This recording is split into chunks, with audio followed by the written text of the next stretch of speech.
Muna says, if after khula' in my iddah I turn out to be pregnant, what's the ruling? My iddah ends when I give birth, but am I still his wife during the iddah, or am I actually divorced and is it only about not getting married during the iddah? Why is it not allowed to marry during the pregnancy?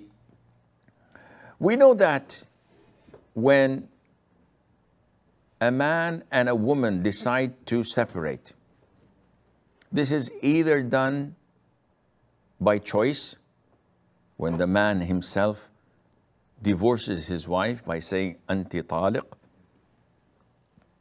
you're divorced or we're divorced, or by the woman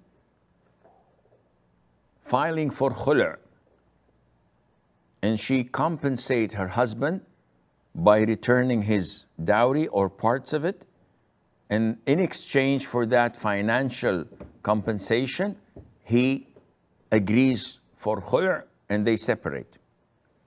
Or it can be done forcefully by the Muslim judge after studying the case and finding that marriage cannot continue, or that there is something that prevents the marriage from existing, such in the case of one of the spouses rejects Islam and becomes an apostate. In khula', what happens is that there is a mutual agreement, usually. In some cases, the judge enforces such a process where the wife says she wants to bail out. She doesn't want to stay in this marriage. And she has her reasons. If verified and legit, and the husband does not want to, the judge forces him to. And if the husband is okay with that, and he decides to settle by accepting his dowry back or part of it, any financial contribution, in this case, the separation takes place. So the moment he says, I agree, and he takes the money, they're separated. They are not man and wife anymore. And a woman in the khula' process has an iddah. What is the iddah? When a man divorces his wife, she remains in a transitional period between marriage and being unmarried. This transitional period is, generally speaking, measured by the number of her monthly cycles. So after divorce, she gets first monthly cycle, the second monthly cycle, the third monthly cycle. Once she is pure from the third monthly cycle, the marriage is considered over. She can immediately, the following moment, get married to someone else.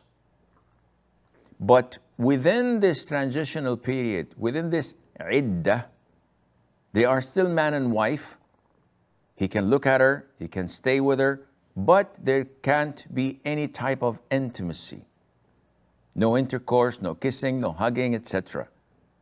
And this is if he divorces her the first divorce or the second divorce.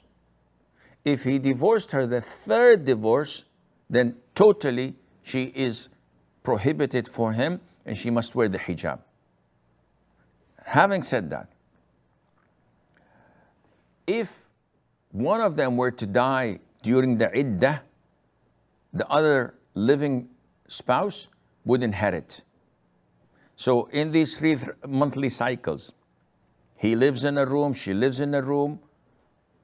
After a couple of menses, he dies.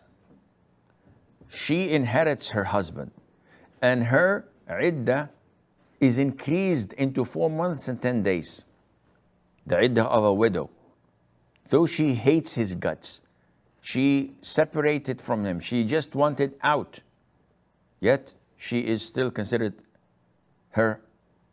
his wife. Likewise, if she dies.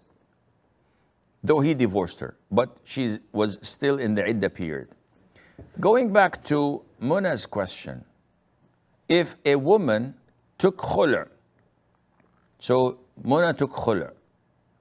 After the husband agreed, she paid the money. Now she's in her iddah period. She discovered that she's pregnant.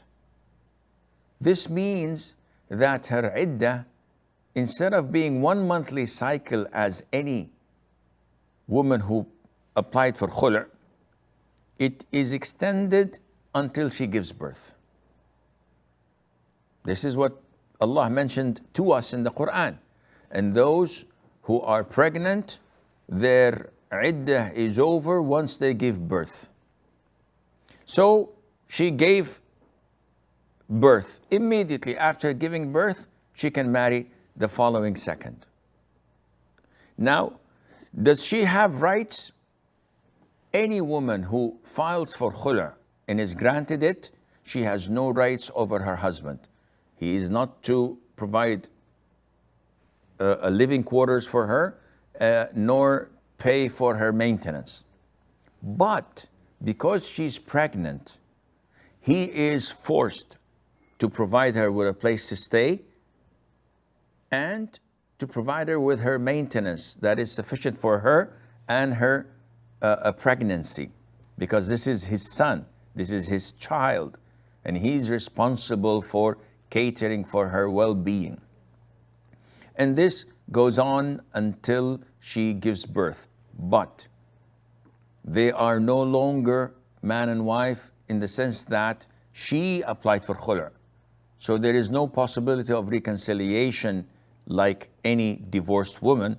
Rather, she has to wear the hijab. She must not be in the same house with him in seclusion like a divorced woman. No, she has to move out or he moves out. And there has to be no communication between them, and Allah Azza wa Jal knows best.